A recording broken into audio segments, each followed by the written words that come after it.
नमस्कार शेतकरी बांधवांनो, स्वागत आहे तुमचं आपल्या कृषी वार्ता मराठवाडा या यूट्यूब चॅनलमध्ये.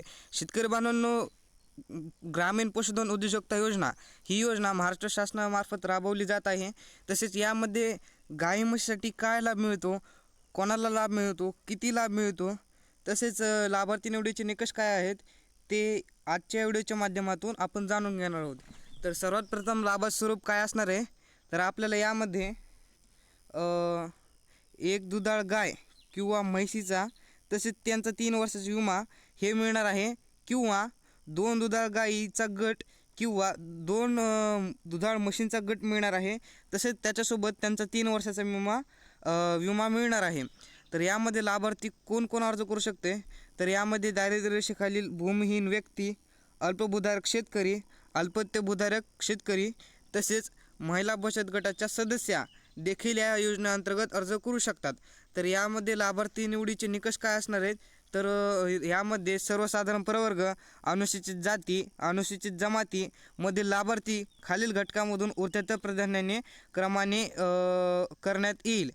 त्याच्यामध्ये अ नंबरला आहे भूमिहीन फक्त 1 गाय म्हैस गटासाठी, तसेच अल्पत्यभूधारक ब मध्ये 1 हेक्टरपर्यंत भूधारक, क मध्ये अल्पभूधारक 1 ते 2 हेक्टरपर्यंत भूधारक, तसेच ड मध्ये वन हक्कधारक, ई मध्ये महिला बचत गटातील लाभार्थी, तसेच वरील घटकामध्ये दिव्यांगासाठी 5% तसेच 1 गाय किंवा म्हशी गटासाठी महिलांना 50% आणि 2 गाय म्हैस गटासाठी 30% आरक्षण लागू राहील.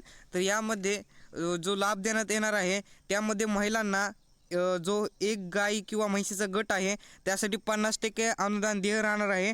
तसेच 2 गाय किंवा म्हशीचा गट आहे त्याच्यामध्ये 30% आरक्षण महिलांना देण्यात येणार आहे, आणि जे दिव्यांग आहेत त्यांच्यासाठी 5% आरक्षण या योजनेमध्ये देण्यात येणार आहे.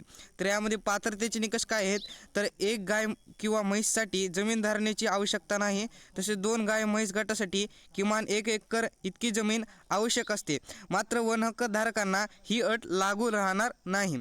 तसेच 3 नंबरचे जे अट आहे त्यामध्ये 2 गाय म्हैस गटासाठी पशुपालन दुग्ध व्यवसायाचे शासकीय किंवा निमशासकीय संस्थेचे प्रशिक्षण. जर तुमच्याकडे अर्ज करताना हे प्रमाणपत्र उपलब्ध नसेल तर तुम्ही लाभ घेण्यापूर्वी प्रशिक्षण घेणे आवश्यक राहील, किंवा 2 वर्षाचा दुग्ध व्यवसायाचा अनुभव तुमच्याकडे असणं गरजेचं आहे. यामध्ये जे गटाची किंमत धरण्यात आलेली आहे त्यामध्ये 1 गाय किंवा म्हैसीचा गट आहे त्याची किंमत 1 लाख रुपये धरण्यात आले आहे. जसे त्यासोबत जर 3 वर्षाची विमा आहे त्याची किंमत 12,036 रुपये धरण्यात आले आहे. अशी टोटल 1 गाय किंवा म्हैस गटाची किंमत आहे ती 1,12,036 रुपये धरण्यात आले आहे, आणि यामध्ये आपल्याला 50% अनुदान दिलं जाणार आहे. तसेच 2 गाय किंवा म्हैसीचा गट आहे त्याची किंमत 2 लाख रुपये धरण्यात आले आहे. तसेच त्याच्यासोबत 3 वर्षाचा विमा आहे ते 24,072 रुपये एवढा धरण्यात आला आहे. यामध्ये सर्वसाधारण लाभार्थ्यांना 50% अनुदान देण्यात येणार आहे. तसेच अनुसूचित जाती जमाती प्रवर्गातील लाभार्थी आहेत त्यांना 75% अनुदान देण्यात येणार आहे. तर शेतकरी बांधवांनो, आता आपण पाहणार आहोत या योजनेमध्ये अर्ज करताना आपल्याला कोणकोणती कागदपत्र लागणार आहेत. तर यामध्ये स्वतःचे नावे 7/12 उतारा किंवा किमान 5 वर्षाचा भाडेपट्टा नोंदणीकृत करारनामा हे लागणार आहे. हे तुम्हाला कुठे लागणार आहे, तर तुम्हाला 2 गाय किंवा म्हशीचा गट ज्या गटासाठी जर अर्ज करायचा असेल तर तुम्हाला किमान 1 एकर जी जमिनीची अट आहे यामध्ये तुम्हाला ते पुरावा म्हणून 7/12 लागणार आहे. तसेच तुम्हाला जर पशुपालनाचे जे प्रशिक्षण घेतलं असेल तर त्याचं तुम्हाला प्रमाणपत्र लागणार आहे, किंवा स्थानिक पशुवैद्यकीय अधिकाऱ्याचे 2 वर्षाचे अनुभव प्रमाणपत्र तुम्हाला लागणार आहे. तसेच दिव्यांगासाठी UDID प्रमाणपत्र व बचत गटाचे सदस्यत्व प्रमाणपत्र हे देखील लागणार आहे जर तुम्ही बचत गटाचे सदस्यत्व असाल तर. धन्यवाद शेतकरी बांधवांनो. अशाच शेतीविषयक माहितीसाठी आपल्या कृषी वार्ता मराठवाडा या यूट्यूब चॅनलला सबस्क्राईब करा. धन्यवाद.